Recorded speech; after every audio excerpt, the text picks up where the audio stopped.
Nah, kalau tadi Bang Dik bercerita murid, bahkan guru mursyid, kok bisa terjebak di situ?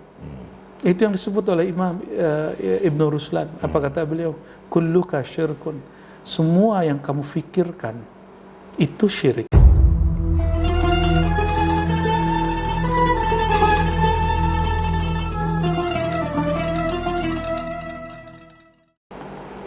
Tenang. Aku nggak ngerti pertanyaannya. Ya, jadi Buya, saya ingin bertanya Buya tentang A few moments later. tadi saya Yang itu aja Bang Dik. Ingin viral. ya ingin Itu bilang. penyakit hati. Oke, kita ulang. Sekarang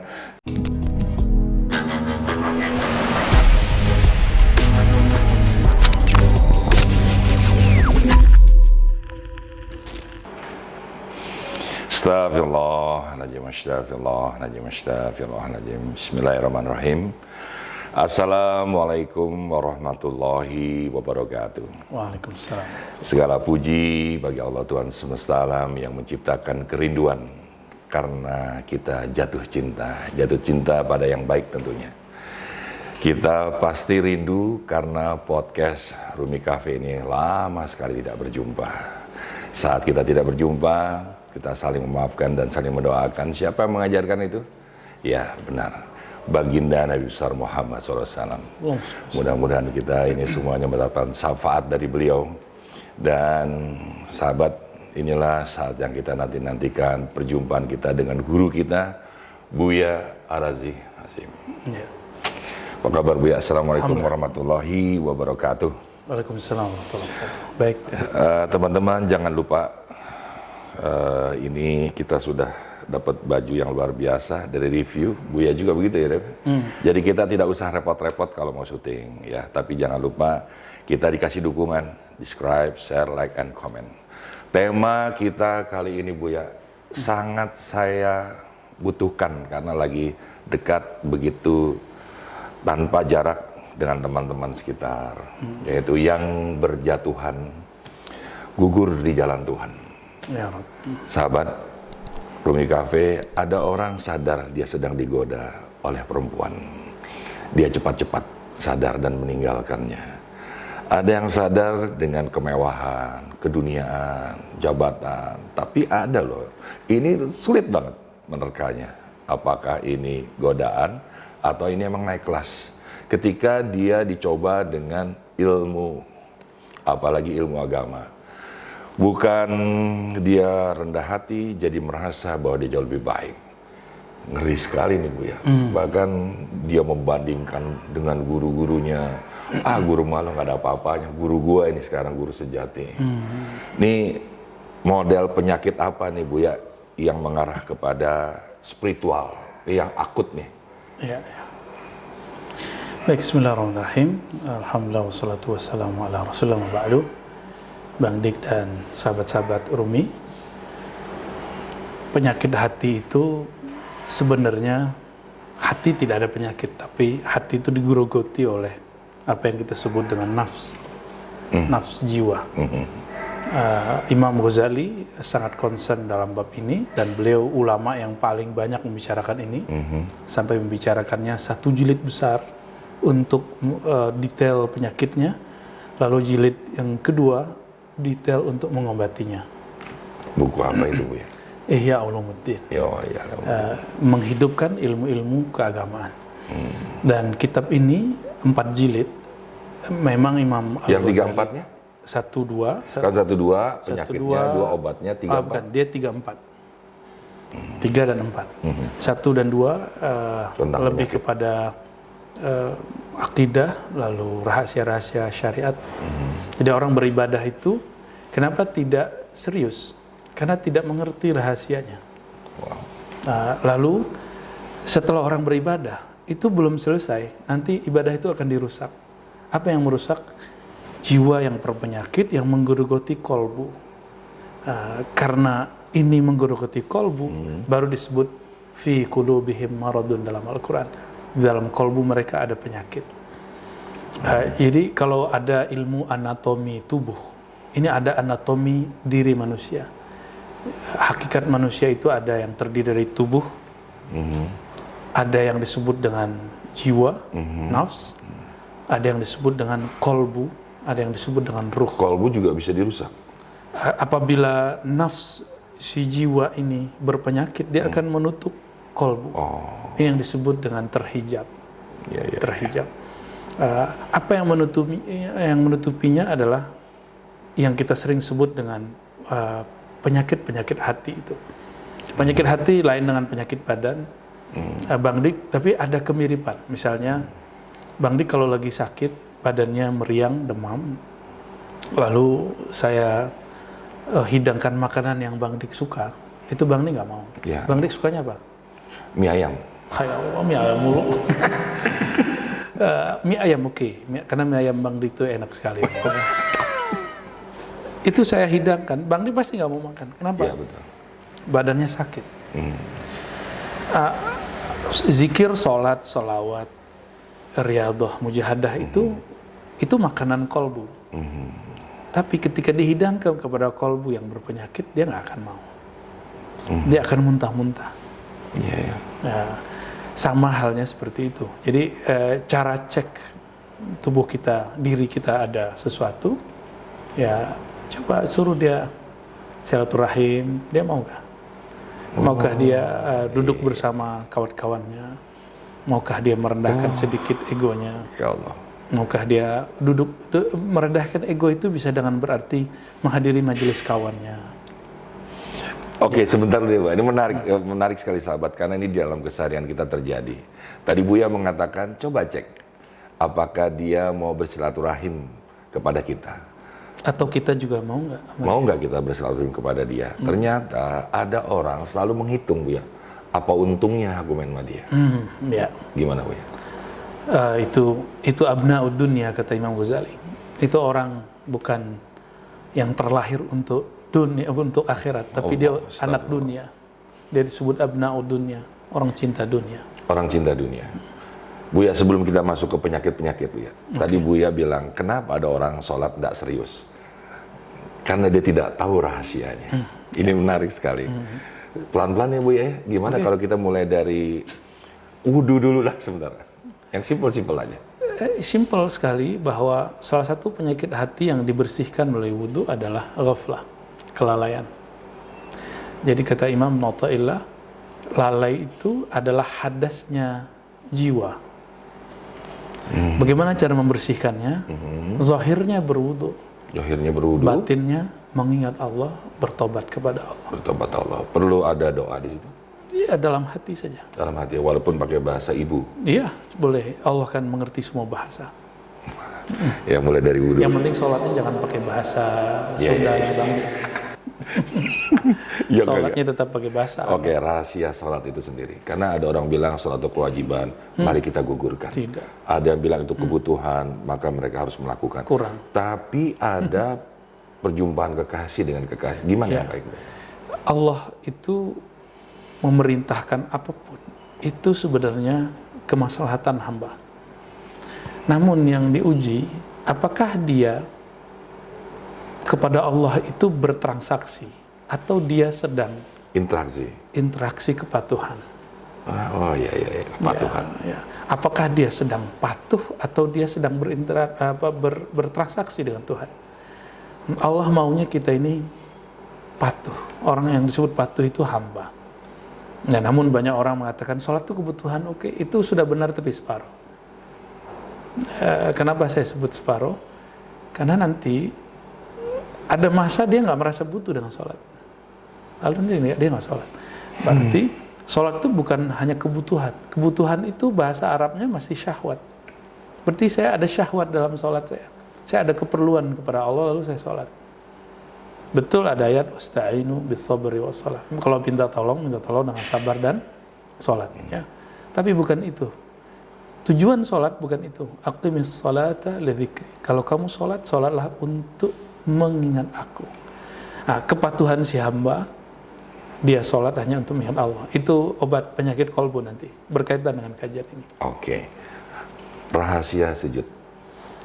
Sujud itu tidak lebih daripada merendahkan ego, karena ego semua manusia itu ada di kepala dia.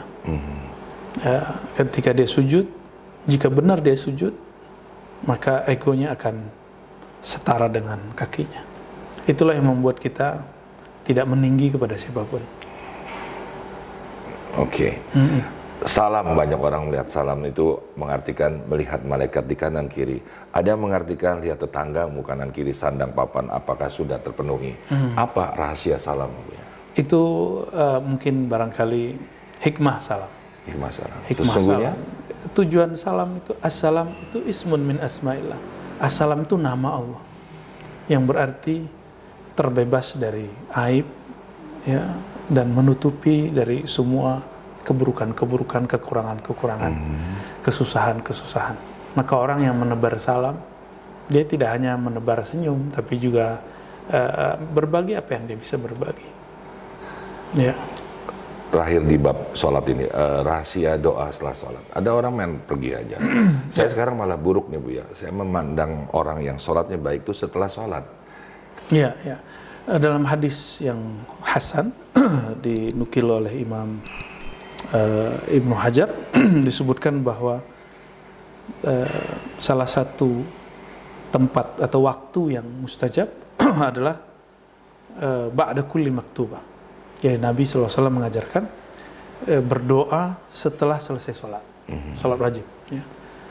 Itu sangat dianjurkan. Namun perdebatannya adalah apakah sendiri-sendiri atau berjamaah. Nah, itu kembali ke persoalan fikih, kita tidak akan masuk ke sana. Jadi doa masuk ke bab permintaan atau memuji Allah.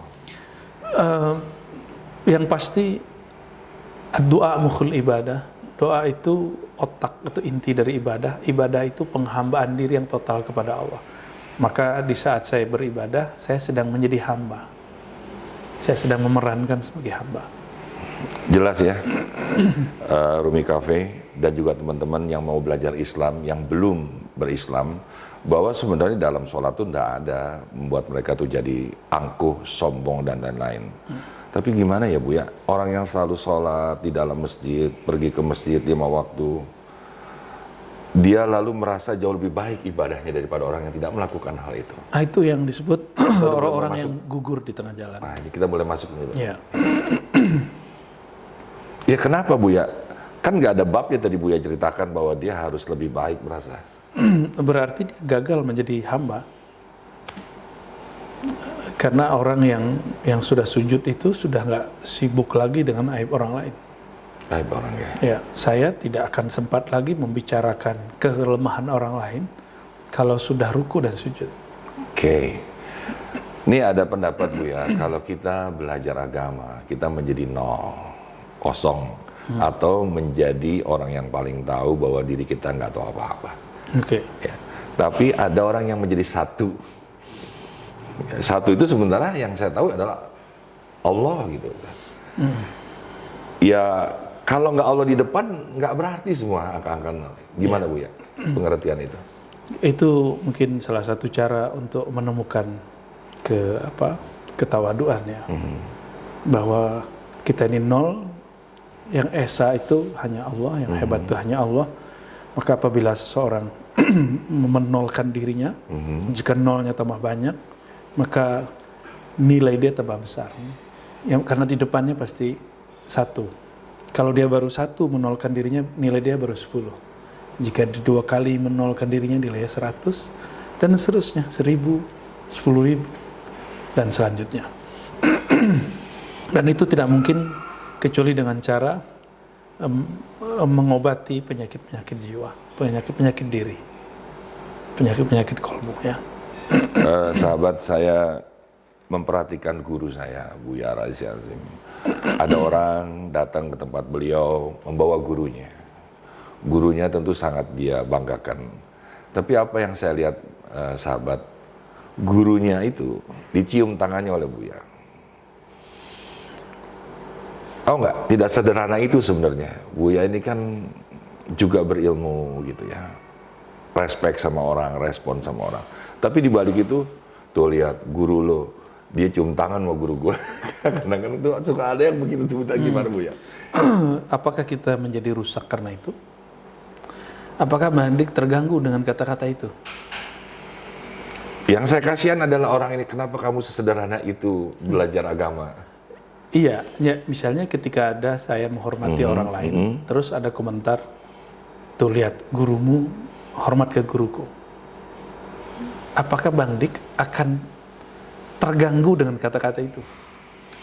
Kalau saya sih makin tajam sama Buya, makin hormat. Wah, luar biasa. Tapi ya biar para pemirsa dari Rumi Cafe ini bisa melihat apa sebenarnya dari butiran hikmah situ, Buya. Imam Sya'rani, imam yang paling bagus menurut saya menceritakan tentang tawadhu baginda Rasulullah SAW. Baginda Rasulullah SAW itu, kata beliau, aksarun nas tawadu'an, asyaddun nas tawadu'an. Sosok yang paling merendah, paling membuang ego. Maka kata beliau, jika engkau melihat kisah-kisah beliau, perihal beliau, itu tidak ada orang lebih tawadu dari Nabi Muhammad SAW. Sehingga semua orang mengira bahwa dirinya penting bersama Nabi Muhammad SAW. Sehingga ada seorang sahabat yang baru masuk Islam mengatakan, wahai Rasulullah, apakah aku sahabat yang paling kau suka? Jadi ada sahabat yang merasa dirinya penting. Ya, penting terus. Karena orang ini bertanya, Nabi orangnya jujur. Maaf, bukan. Yang paling aku suka adalah Abu Bakar, Umar, Utsman, Ali. Ya, kira-kira seperti itu. Ya. Jadi jangan dipancing. Nabi itu orang yang paling tawadhu, tapi kalau paling cinta itu lain cerita. Ya. Lalu ada satu hal, orang yang paling banyak memikul ilmu-ilmu kerohanian, syaratnya satu, Bang Dik, dia mesti paling merendah supaya wadahnya menjadi dalam. Dan Rasulullah itu sesuai dengan kaidah yang disebutkan Imam Sya'rani tadi, sosok yang paling merendah sehingga tidak sempat lagi memandang dirinya kecuali sebagai hamba. Maka Allah pilihlah Muhammad bin Abdullah itu sebagai utusannya, tubuh Muhammad bin Abdullah, wadah itu sebagai sosok yang dapat menampung nafas-nafasnya Allah Subhanahu wa taala. Menarik ya, sahabat ya. Tapi sebelum kita masuk ke jenis-jenis penyakit kronis di dalam spiritual, Bu ya. Saya sering banget ngeliat IG nih, mohon izin teman-teman juga begitu ya. Ini biar kita tidak salah arah di dalam keseharian. Kalau kita punya istri, ciumlah keningnya, pipinya, ubun-ubunnya. Nah, yang saya mau tanya ini tangannya, Bu ya. Saya dulu pernah mendapat pengertian, jangan suka cium tangan anak kecil, ntar dia gak sopan gitu kan ya. Maaf nih Bu ya, saya maaf. Nah, bagian tangan ini gimana Bu ya untuk mencium? Rasulullah SAW justru ketika bertemu anak-anak kecil, beliau mencium tangan mereka. Mencium tangan mereka, karena dianggapnya suci, belum banyak dosa. Ya. Ini kembali ke Imam Sya'rani lagi, karena Imam Sya'rani ini boleh disebut Ghazali di zamannya. Jadi Imam Ghazali sudah jauh meninggal. Muncullah Imam Sya'rani, beliau paling praktis mempraktekkan apapun yang diajarkan oleh Imam Al-Ghazali. Kata beliau, saya, kata beliau, juga mengambil berkah dari mencium tangan murid. Atau tangan anak kecil. Ya. Barangkali ketika ada orang-orang mencium tangannya, kadang-kadang beliau mencium tangan mereka. Atau jika beliau tidak mencium tapi dengan memegang tangan murid, dia mengambil berkah. Ya. Jadi Imam Sya'rani ketemu anak kecil, beliau cium tangan. Cium tangan, masih karena logik. Mereka bersih. Lalu murid-murid itu mereka punya semangat yang tinggi. Ya. Ini yang kemudian diambil keberkahan. Spiritnya. Kan biasanya murid cium tangan guru. Murid ingin ngambil berkah dari guru. Tapi Imam Sya'rani ingin ngambil berkah dari muridnya. Kalau orang tidak tawadhu nggak mungkin mikir begitu. Iya. Kalau Bang Dik mungkin begini. Oke. Saya setuju banget. Ya, apalagi sudah dapat penjelasan begini. Coba waktu pandemi, guru-guru nggak datang murid-muridnya. Apakah ada kemuliaan bagi guru-guru? Nggak ada kan? Anda mulia karena datanglah seorang murid-murid ya untuk belajar. Jadi saya dapat ilmunya di situ. Tapi Buya nih tadi kan yang kita tanya ini tentang istri.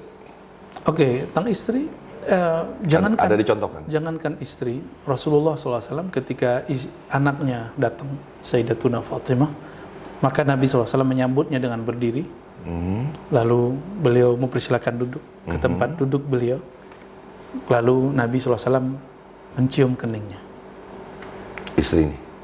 Anaknya juga. Apalagi istrinya. Wow. Apalagi istrinya. Jadi Rasulullah SAW sangat penyayang kepada istrinya, kepada anak-anaknya, sehingga ada seorang laki-laki yang punya anak banyak melihat Nabi mencium cucunya, itu kaget. Wahai Rasulullah, aku punya anak 10, nggak pernah aku cium. Anaknya pun nggak pernah dia cium. Mungkin istrinya juga dia hanya sentuh ketika dia mau, tapi ketika hari-harian tidak ada kasih sayang dia ekspresikan. Rasulullah itu orang yang wadud, yang sangat penyayang. Ya, beliau itu bukan perempuan, tapi ada sisi kelembutan hati yang melebihi seorang ibu. Nah, melebihi seorang ibu. Itulah dahsyatnya Rasulullah SAW. Pasti yang perempuan nih jamaahnya nih memikirkan, wah asik banget ya punya guru atau suami seperti Bu ya. Menjadi contoh nih ya, saya juga malu. Saya makanya bertanya ya. Saya duduk di sini juga bukan karena cerdas, tapi karena ingin belajar ya. Bu ya, kita masuk ke jenis-jenis penyakit kronis di dalam spiritual nih Bu ya. Iya. Mengambil ilmu dari hamba Allah, kekasih Allah, Al-Imam Abu Hamid Al-Ghazali, karena manhaj tasawuf kita, tasawuf Imam Ghazali, karena beliau Allah izinkan mewarisi dan menata dengan baik data-data tentang ilmu rohani yang Rasulullah SAW ajarkan di dalam kitab-kitab beliau dan melalui guru-guru kita yang sudah mengajarkan. Jadi Imam Ghazali memulai dengan apa yang disebut ajaibul qalb, keajaiban kalbu, keunikan kalbu. Bahwa kalbu yang dimaksud itu bukan jantung, tapi berkait dengan jantung. Kita menyebutnya dalam ilmu thariqah dengan latifah qalbiyah. Tapi latifah qalbiyah itu ada pada nafs jiwa. Pada nafs. Ya. Latifah ini berkait dengan yang kita sebut qalbu. Apa yang mainkannya? Itulah yang Imam Ghazali sebut zauq. Zauq itu rasa. Apa? Rasa. Bang Dik dipandang oleh orang yang dikasihi bagaimana? Senang Bu ya, bahagia. Ya. Lalu memanggil nama orang yang kita cintai bagaimana? Ya, dengan yang sepantasnya. Qalbu itu adalah tempat adanya rasa itu. Rasa kita rindu, rasa kita cinta, sayang, itu di situ. Di qalbu itu. Qalbu. Tapi dia bukan di sini, namun berkait dengan tempat itu. Oleh karenanya, para ulama-ulama kita dulu apabila riyadhah, latihan rohani dan mujahadah, mereka mengajarkan titik itu sebagai tempat berzikir.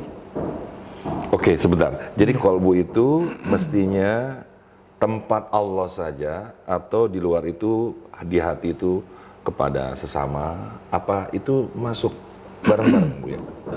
Kalau ayat Quran menyebutkan ala bidzikrillah tatma'innul qulub, hanya dengan Allah, hanya dengan menyebut Allah, hati menjadi tenang.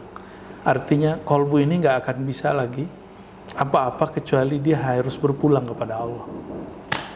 Dia harus berpulang kepada Allah Subhanahu wa taala. Jadi jangan kemudian berpikir masih ada yang lain. Ya. Gitu. Lalu yang mengganggu dia apa? Ini yang kita sebut nafs. Satu lapisan dalam diri kita yang disebut jiwa. Jiwa inilah yang berpenyakit. Itu yang tadi Buya bilang akan menutupi qalbu. Dia itu qalbu. Contoh paling sederhana. Apabila orang memandang dirinya sesuatu, apakah sesuatu itu berbentuk ilmu, maka dia merasa alim. Dia murid, maka dia merasa dirinya punya riyadhah amalan, punya thariqah banyak, lama berkhidmat kepada gurunya. Dia merasa sesuatu. Lalu apakah dia seorang yang punya pengaruh di masyarakat, jabatankah, atau nasabkah, ataukah bangsawan kah, atau dia seorang politisi kah, terserah. Selama dia memandang dirinya sesuatu, maka di saat itulah muncul satu penyakit namanya kibr. Kibr itu kita terjemahkan sombong. Bukan merasa, sombong. Iya, kesombongan itu. Sikapnya disebut dengan mutakabbir, takabur. Orangnya itu disebut takabur. Itu kiber itu di mata Allah dosanya besar, Bu ya? Itu dosanya syaitan. Syaitan itu ketika melihat sosok baginda Nabi Adam, beliau mengatakan ana khairum minhu. Saya lebih baik dari dia. Karena dia merasa sesuatu. Oke Bu ya, menarik. Aku ingin lebih dalam lagi tentang ada artis nyumbang diliput oleh Infotainment, disiarkan, ditonton oleh ribuan jutaan pemirsa. Dia mengatakan gini, sombong itu orang, ria, gue juga bisa. Sombongnya itu artis, kala itu sudah membantu 1.000 orang paling tidak. Tapi ada lagi yang bilang gini, gue juga bisa. Dia merasa, tidak sombong, merasa. Jadi merasa itu mau sombong gimana, Bu ya? Artis itu dikedepankan ketika memberi donasi, itu supaya merangsang orang lain yang mungkin lebih baik dari dia atau sama dengan dia, untuk berbagi. Jadi ketika ada orang yang tadi berbicara, gue juga bisa, lebih baik dari itu, berarti munculnya si artis ini berhasil. Jadi, justru dia berhasil. Justru berhasil. Itu yang disebut di dalam Al-Quran tentang bersedekah dengan terang-terangan. Ya. Namun dengan bersedekah diam-diam, jika hati kita belum oke, fa ni'ma hiya, itu lebih baik. Wa in tukhfuha, jika kamu menyembunyikan sedekahmu, itu lebih baik. Kata Imam Ghazali, kapan kita berdonasi itu dinyatakan? Apabila itu dapat merangsang orang lain dan hatimu selamat. Nah, tapi jika itu tidak merangsang orang dan tidak membuat hatimu selamat, justru kamu riya, maka sebaiknya fa ni'ma hiya, maka sebaiknya yang tadi tukhfuha, kamu menyembunyikannya. Ya. Adapun komentar yang tadi, itu sombong orang tuh riya. Gue juga bisa. Kalimatnya harusnya gue juga bisa itu. Kalimat dia tuduh orang ria jangan katakan itu. Jadi kalau ria lebih tepatnya definisinya Pak. Karena Buya suka punya definisi sendiri. Ria itu ru'yatul amal. Kamu melihat dirimu beramal, begitu kata Imam Ghazali. Jadi lebih ke diri ya? Ya. Kamu melihat dirimu beramal. Ini baru satu jenis, Bang Dik. Ya. Ada yang kedua. Beramal ingin dipuji atau takut dicaci. Takut direndahkan. Allah. Oke. Pemirsa Rumi Cafe, jangan sampai kita terkena penyakit sombong. Ternyata itu ada kiasan sombong itu selendangnya Allah. Allah saja tidak pernah pakai selendang. Kok kamu pakai? Gitu. Dan Allah tuh nggak suka dengan orang itu. Ada lagi Buya di atas sombong gitu.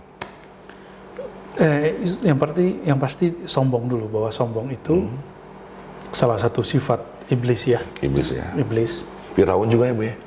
Ya, Firaun itu kan salah satu manifestnya iblis. Termasuk Dajjal ya. Itu manifestnya iblis. Karakter mereka adalah merasa dirinya sesuatu. Itu pantangan Nabi Muhammad SAW. Maka jika ingin disebut al-ummah al-Muhammadiyah, umat Nabi Muhammad, maka jangan sekali-kali memunculkan kedirian itu. Dan ini dalam skala besar ada bentuknya mungkin keluarga, nasab ya, termasuk thariqah, majelis, ras dan segala macam. Jadi Nabi tidak memperkenankan orang untuk merasa dirinya lebih hebat dari yang lain, lebih mulia dari yang lain, karena itu sifat-sifat iblis. Ya. Di atas itu, yang orang kalau sudah marah, sudah sombong, maka jika ada orang yang dia lihat hampir sama dengan dia, maka dia akan iri. Maka Nabi SAW dalam hadis yang sahih menyebutkan, la tahasadu, Jangan kalian saling hasad, karena itu sifat syaitan. Itu penyakitnya syaitan. Syaitan itu hasad kepada Sayyidina Adam. Melihat Sayyidina Adam, semua malaikat sujud kepadanya, maka dia yang tadinya statusnya sama satu level dengan malaikat, dia nggak mau sujud. Karena hasad. Hasad. Jadi ini yang membuat orang tidak bisa tawadhu, karena dia iri kepada orang lain. Tadi sombong nih udah mulai nih ngomong iri, dengki, marah, melahirkan amarah, berujung dendam. Ini penyakit di level apa lagi, Bu? Ya, itu tahapan-tahapannya. Imam Sidi Ahmad Ar-Rifai dalam kitab Halu Ahli Tahqiq Ma'allah, apa kata beliau? Ada hadis ya, la tahasadu, jangan hasad. Ini sifat syaitan. Berarti Nabi melarang jadi syaitan. Karena syayatinul insi, syaitannya manusia ini lebih bahaya daripada syaitannya jin. Karena syaitan manusia, jika dia punya punya sosial media, dia bisa mempengaruhi orang lain. Wah, itu yang berbahaya. Lalu wala tabaghadu, jangan kamu saling marah. Marah itu bukan penyakit syaitan ya, tapi penyakit nafsiyah. Nafsiyah. Ya. Jiwa. Jiwa. Ini yang dimanfaatkan oleh syaitan. Padahal marah itu adalah tentaranya kita. Jadi kita ini punya perangkat untuk berjuang. Untuk berjuang. Itu namanya emosi. Emosi ini bisa menjadi positif apabila kita diejek orang, tapi kita tidak mau patah hati, malah terus. Maka kemarahannya menjadi kemarahan yang mahmud, kemarahan yang terpuji. Ada kemarahan yang mazmum, kemarahan yang tercela. Nah, kita pilih marah yang mana? Kalau kemarahan yang tercela itu nafsiyah. Nafsiyahnya masih disebut nafs ammarah, jiwa yang menyuruh kepada keburukan. Sedangkan jika dia marahnya positif, itulah marahnya para nabi. Mereka marah positif, kecuali nabi-nabi tertentu yang kemudian tugasnya berakhir karena dia marah.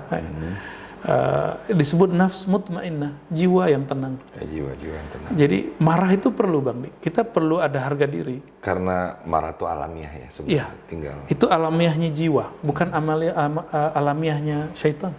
Oh. Ya. Alamiahnya jiwa. Jadi kita juga sebagai sahabat, pasangan, harap maklum. Harap maklum. Betul, bahwa kita ada sifat tersinggung. Tapi jadikan sifat tersinggung itu menjadi positif. Tersinggung itu muncul dari sifat sensitif. Kolbu dengan jiwa itu sangat rapat sekali. Pembatas hijabnya tipis sekali. Jika orang mampu mengelolanya dengan baik, dia akan menjadi orang yang peka. Bukan jadi orang yang kemudian tersinggung karena dirinya, tapi jadi peka ya. Merasakan yang dirasakan orang lain. Wah, jadi ingat itu ya. Pepatah yang mengatakan, siapa orang yang miskin hidup di dunia itu, dia adalah orang yang melihat dengan kasat mata, tapi tidak bisa merasakan penderitaan orang lain. Itu Bang Dik. Penderitaan itu tidak hanya urusan duit, Bang Dik.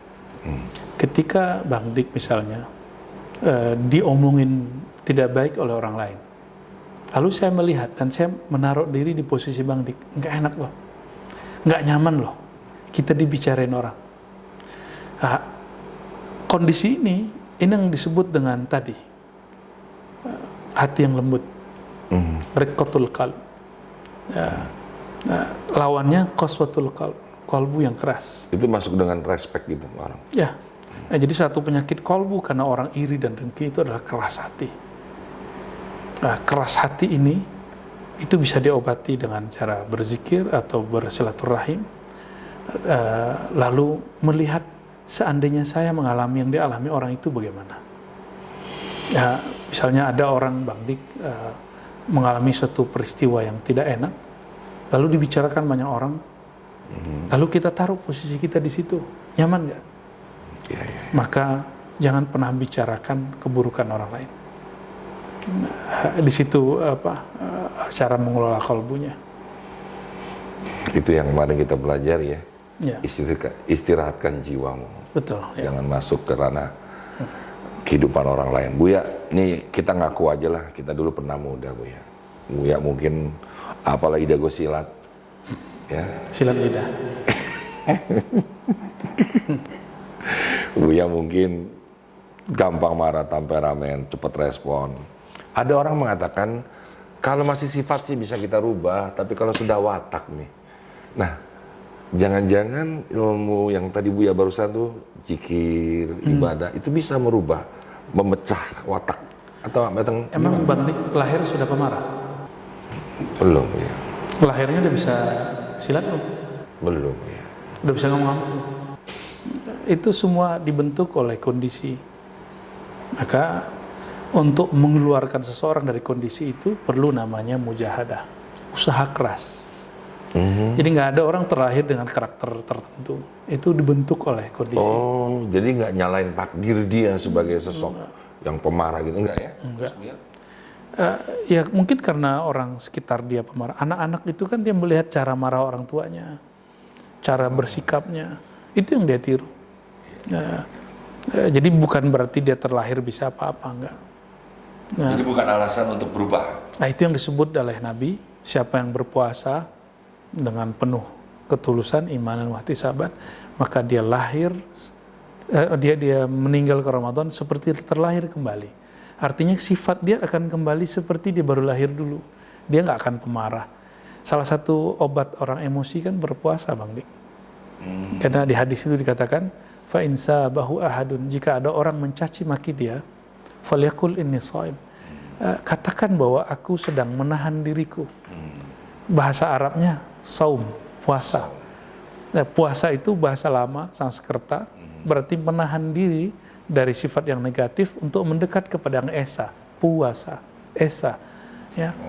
Nah, jadi ketika saya berpuasa, hari ini orientasi orang berpuasa masih pahala. Kenapa kita tidak kembalikan ke mana asli yang Nabi ajarkan itu? Dan barangkali yang menyebut istilah puasa itu dulu mungkin juga seorang Nabi. Ya, karena puasa berarti taqarrub ilallah, mendekatkan diri kepada Allah dengan meninggalkan karakter-karakter yang buruk. Jadi cara paling gampang Bang Dik mengobati penyakit emosi, penyakit iri dan dengki itu puasa. Bayangkan Bang Dik orang makan depan kita nggak minat. Padahal boleh loh kita minta. Ya. Apalagi jika hal itu haram, saya pasti nggak mau. Halal pun saya nggak minat. Jadi orang-orang yang berpuasa itu telah mengobati jiwanya dua sekaligus, emosinya dan sifat iri dengkinya. Itu sebabnya Allah sangat cinta dengan orang yang berpuasa. Tapi bukan berpuasa dalam pengertian hari ini orang berpuasa untuk kanuragan, supaya naik pangkat. Saya bertemu banyak orang puasa Daud, pejabat-pejabat, supaya pangkatnya tambah naik. Sayang ya. Ada yang bukan nggak berpuasa. boleh ya, tapi sayang. Boleh. Tapi puasa dia hanya sampai di dunia. Yes. Nggak sampai tembus ke alam sana. Dia nggak akan mengundang cintanya Allah. Dia mungkin akan mengundang cintanya makhluk sehingga dia gampang dipromosikan. Ya, tapi dia tidak akan mengundang cintanya Allah. Kapan lagi kita cari perhatian Allah? Cari perhatian makhluk itu sudah cukup melelahkan. Sehingga ada ungkapan ridwan nas ghayatun la tudrak, itu sering saya sampaikan.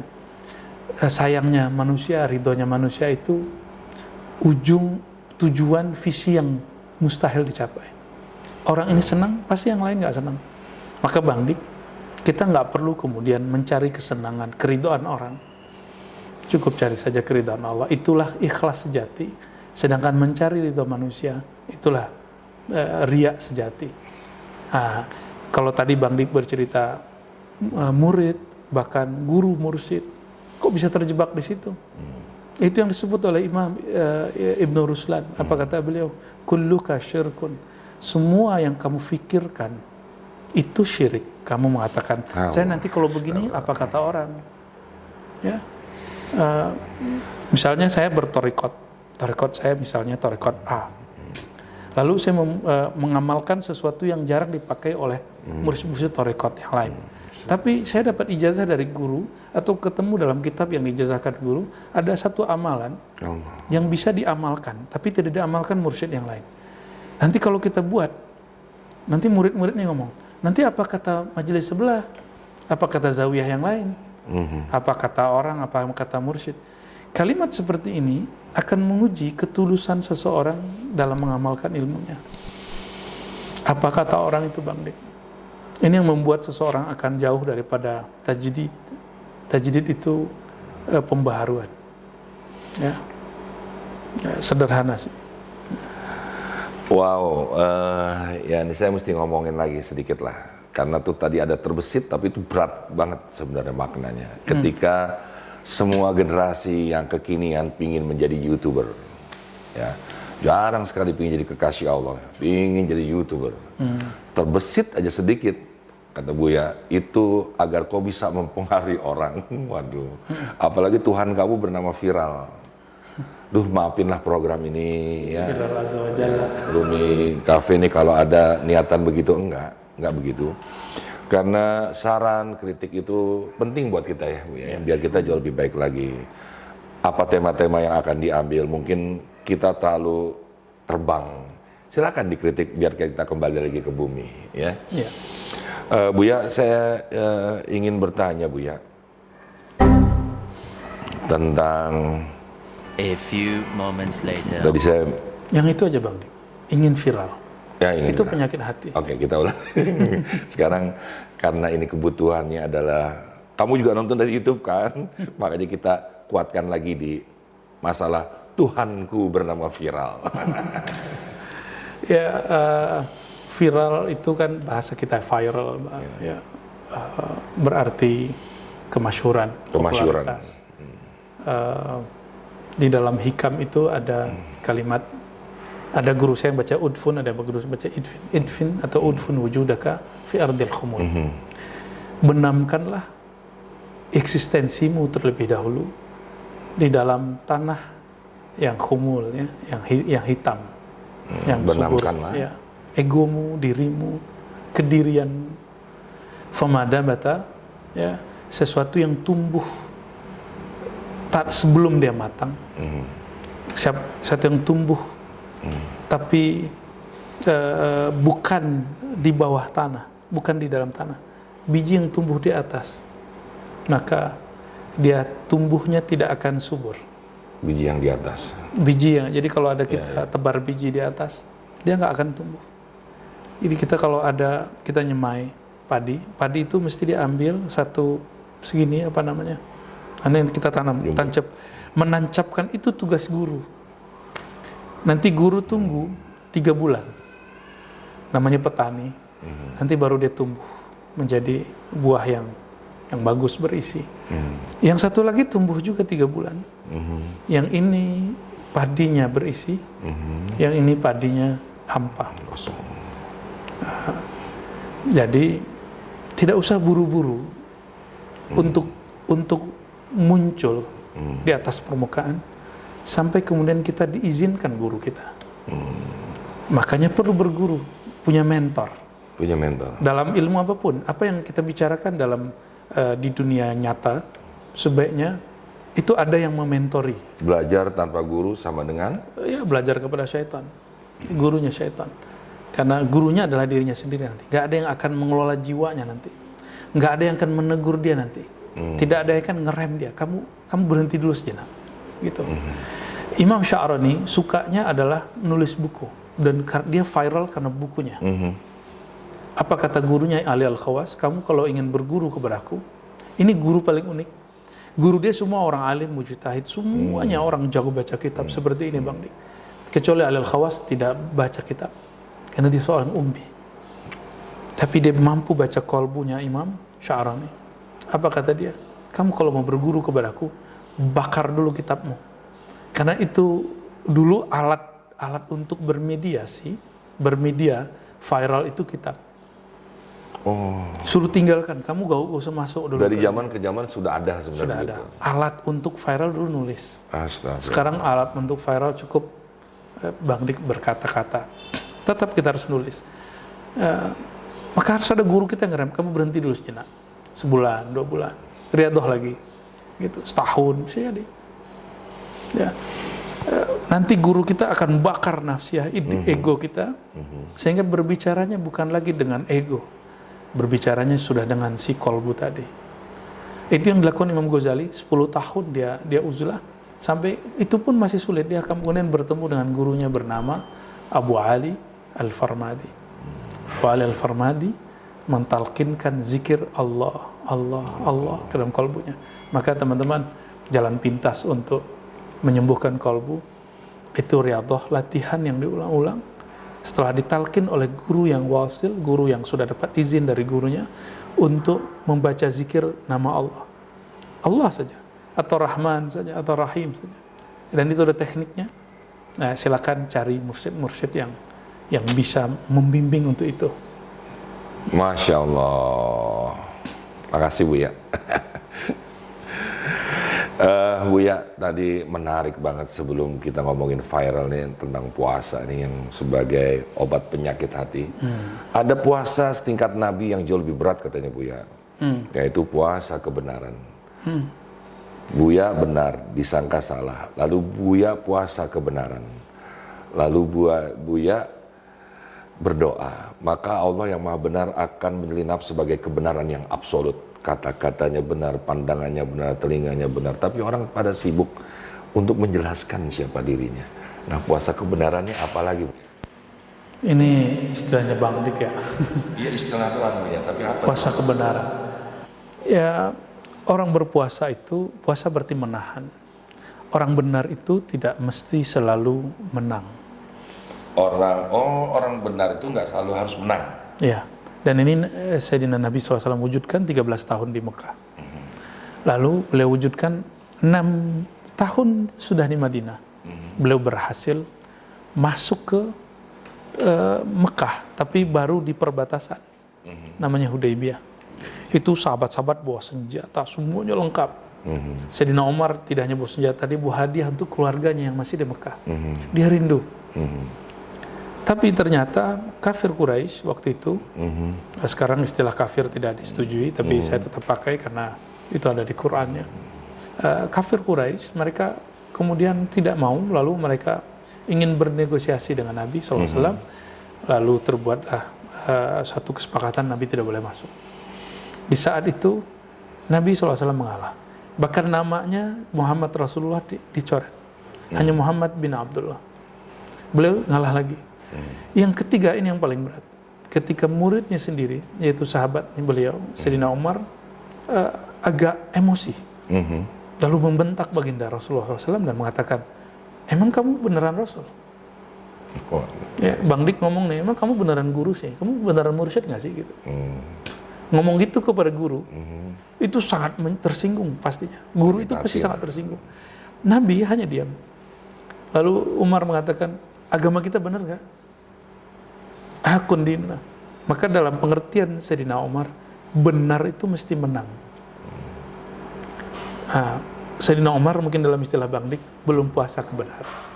Lalu ditegur oleh Sayyidina Abu Bakar As-Siddiq. Setelah ditegur, diingatkan, dibacakan ayat, baru dia sadar dan dia puasa 40 hari 40 malam untuk menebus kesalahan tadi. Karena tidak berpuasa kebenaran. Barangkali gitu kalau istilah Mari. Jadi sekelas Nabi Muhammad SAW itu dihina, tidak mesti kemudian kita emosi. Kita diragukan.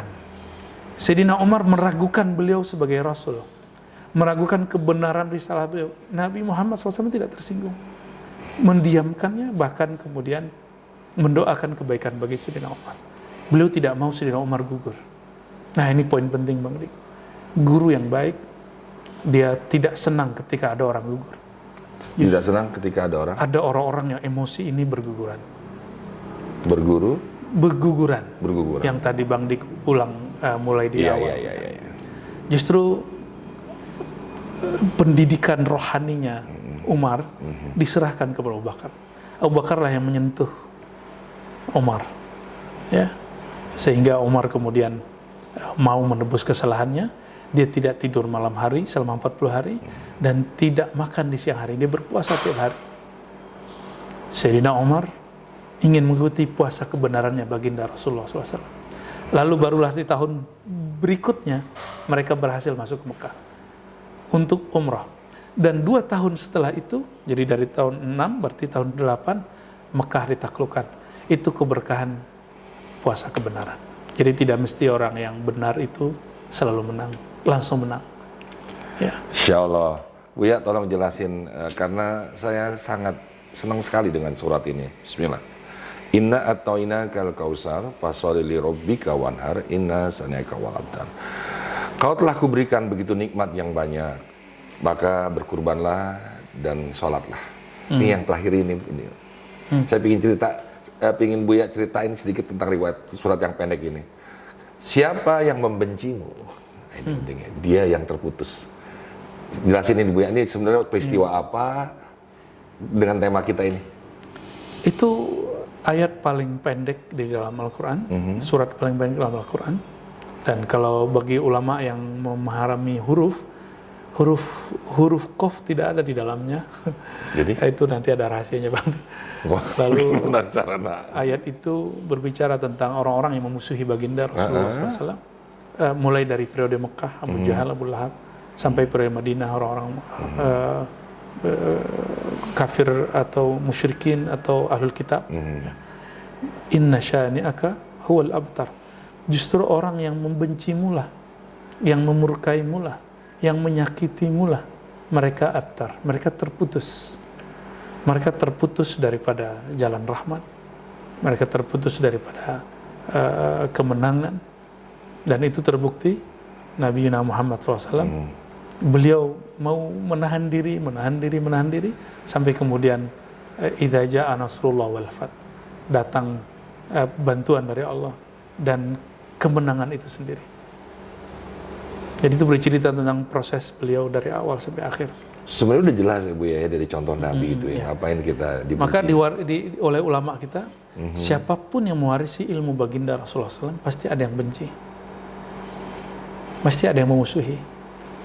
Maka dulu guru-guru kita mengatakan, kamu kalau mengemban ilmu ini akan dimusuhi ribuan siddiqin, ribuan orang yang terlihatnya soleh dan benar gitu. Alf sadiqin apa siddiqin saya lupa. Ya. Orang yang kelihatan soleh itu awalnya memusuhi dia, tapi tenang lama-lama mereka akan ikut. Ya. Ini bukan cocok logi ya Bu ya, mohon izin. Jadi saya pernah dapat pelajaran di satu majelis. Hanya Allah yang hadir, hanya Allah yang satu, hanya Allah yang esa. Kita ini ibarat huruf ba, perahu titik di bawah. Ya jelaslah kita ini siapa, terombang ambing, pasang surut air laut, gitu ya, kehidupan.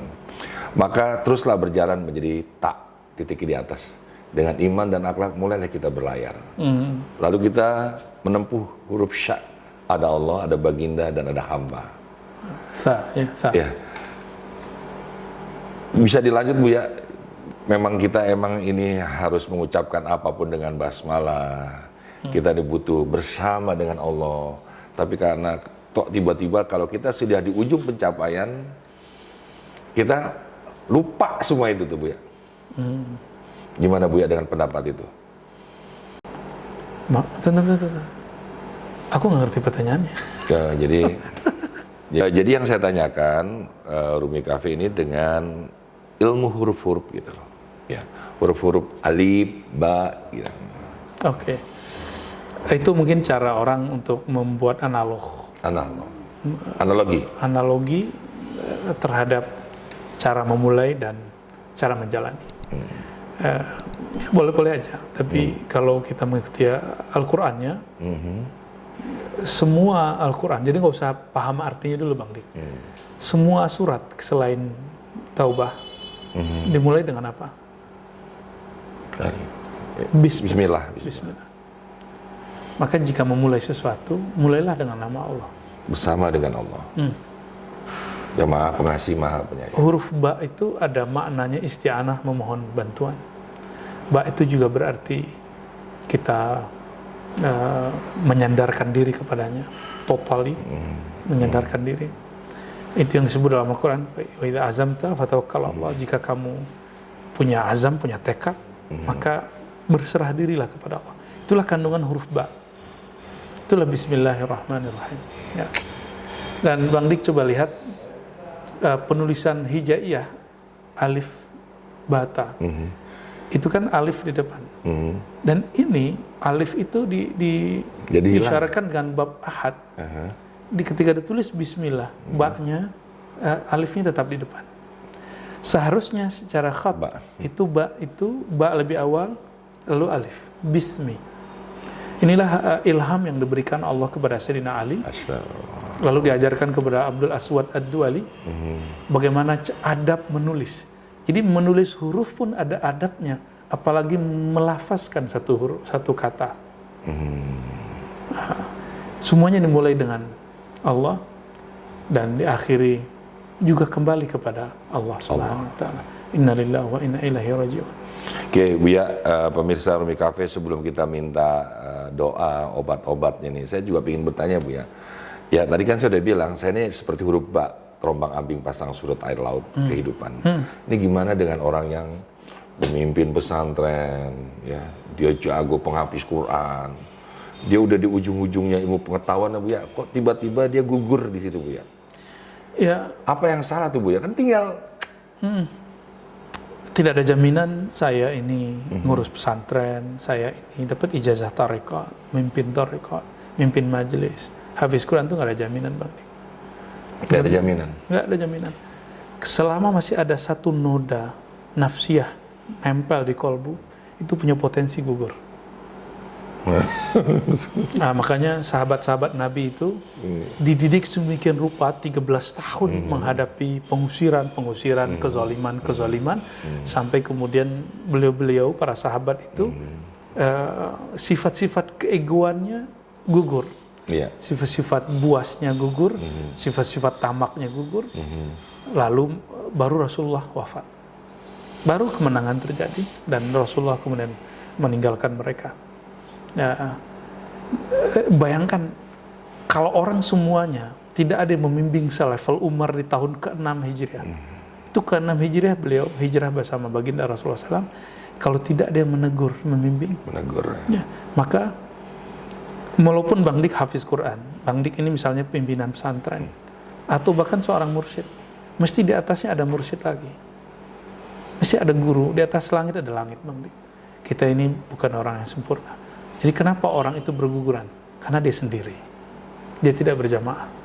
Maka dalam hadis yang sahih dikatakan, kulluhum finnar, ya, semuanya akan terjebak masuk neraka illal jamaah, kecuali orang yang berjamaah. Orang berjamaah itu menghancurkan egonya. Ya. Alhamdulillah. Tidak cukup bertarekat. Tidak cukup, ya. Mesti berjamaah. Rumi Cafe ini khusus buat saya pribadi. Anda tahu sendiri nama saya Dik doang, gak ada yang lain. Ya. Tapi kerjaan saya jujur aja sekarang ini ikut Buya bermajelis, ya, dari satu jamaah ke jamaah. Itu karena apa? Ternyata sendiri itu jadi kosong gitu. Iya. Ya pun kalau diisi entahlah entah berantah, entah iblis, entah setan dan lain-lain.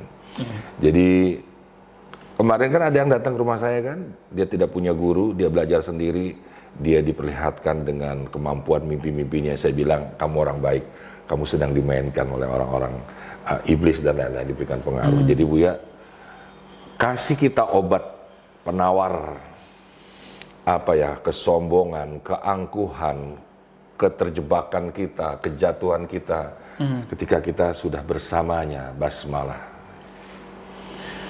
Ya, man laisa lahu syekh fala yuflih abadan, begitu kata Imam Suhrawardi.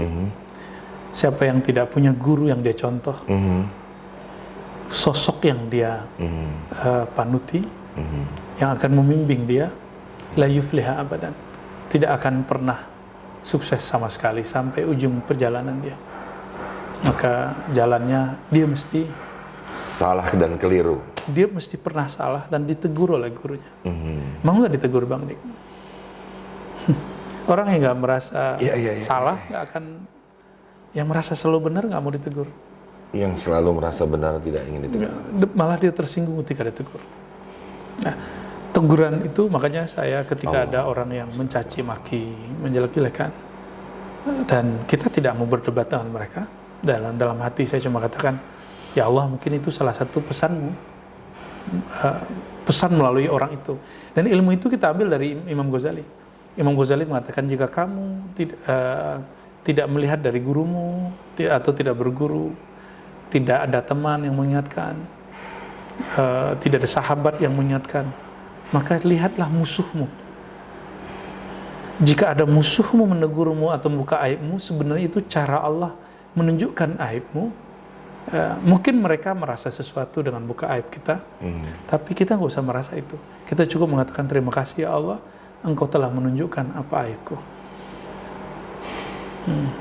Jadi enjoy Bang Dik. Lagi Buya, nambah. Saya kok merasa bahwa orang gila itu bukan yang ada di jalanan dan dia tidak mandi gitu. Itu paling cuma sakit jiwa lah. Jiwanya sakit sehingga tidak terkontrol untuk mandi dan lain-lain, tidak dirawat oleh keluarga. Malah saya melihat orang gila itu orang yang susah dikritik, dikasih tahu, dibilangin, merasa paling benar. Akhirnya kita sendiri yang termakan, aduh kita ini ibadah jadi merasa lebih baik dari dia. Ya, ini gimana Bu ya? Kan teman-teman suka bikin YouTube kan, bikin IG kan, TikTok kan, terus tiba-tiba ada yang nggak suka ngeritik, kok marah gitu loh. Jadi sebaiknya gimana kita memposisikan diri kita nih Kak di tengah orang yang gampang berkomen, gampang ngeritik, gampang mencaci maki. Gimana kita sebagai seorang hamba? Siapapun dia, termasuk saya sendiri, apakah kita hidup itu bergaya atau membuat status untuk membuat orang kagum, lalu mereka kasih like, supaya tidak ada yang mencaci, atau terlihat sempurna, atau yang lain?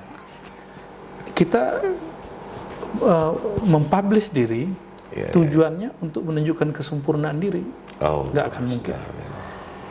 Kalau ingin masuk ke dunia seperti itu Bang Dik,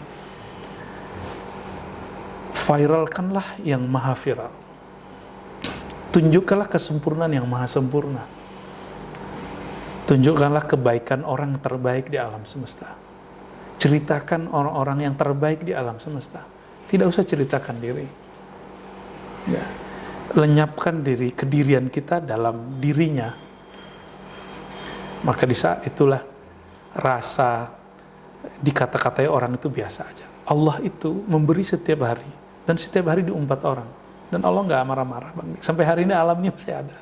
Justru yang merusak alam ini kita juga.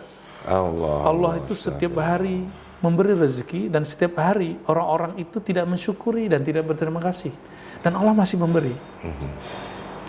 Maka siapapun yang berkarya melalui sosial media, lanjutkan karya Anda, dan tidak usah berhenti karena disakiti oleh orang-orang yang berkomentar, karena netizen itu selalu maha benar.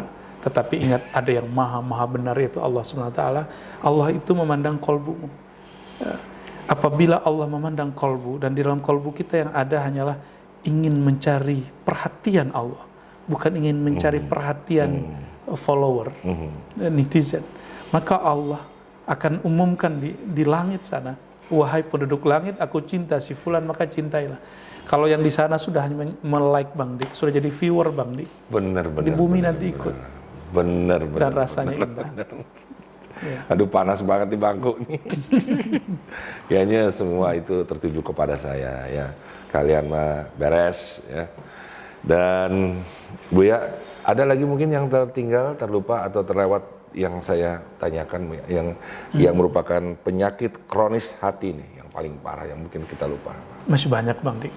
Nanti kita cicil aja. Ya Allah, berarti ada part 2. Ya baiklah. Terima kasih Buya. Allahumma sholli ala Muhammad. Senang saya kalau berada dengan seseorang yang berilmu, dan Buya ini bagi saya, mohon izin karena di dekat saya tidak memuji, dia adalah mukmin sejati. Amin. Ya, dia orang yang menyenangkan hati orang lain, walaupun dengan kata-katanya, senyumnya, pandangannya. Dia tidak mengambil jabatan orang, tidak pernah mencuri kedudukan orang lain, dia tidak pernah juga mengganggu-gugat keyakinan orang. Setahu saya ya, saya belajar sama dia udah bertahun nih sekarang nih, sudah bisa ngomong begitu. Dan dia tidak pernah mengotori darah orang yang mengalir. Dan kalau dia nggak ada, ini bedanya dengan guru-guru yang lain. Saya tidak membanding-bandingkan. Dia tidak tergantikan. Jadilah guru sejati, jadilah tempat belajar. Mungkin di atas Buya ada Buya yang lain, gitu ya. Pasti ya. Dan saya juga menyatakan di depan beliau, makanya Saya menjaga diri saya nih, karena orang taunya Dik Doang itu muridnya Buya, gitu ya. Jadi saya hati-hati sekarang Buya. Siap-siap. Aduh, beban banget. Mudah-mudahan saya diringankan oleh doa-doa Anda semua. Jangan lupa subscribe, like, share, and comment itu agar kita mendapatkan perbaikan demi perbaikan apa yang kita bahas. Saling memaafkan, saling mendoakan. Wabillahi taufik. Walhidayah. Assalamualaikum warahmatullahi wabarakatuh. Assalamualaikum warahmatullahi wabarakatuh.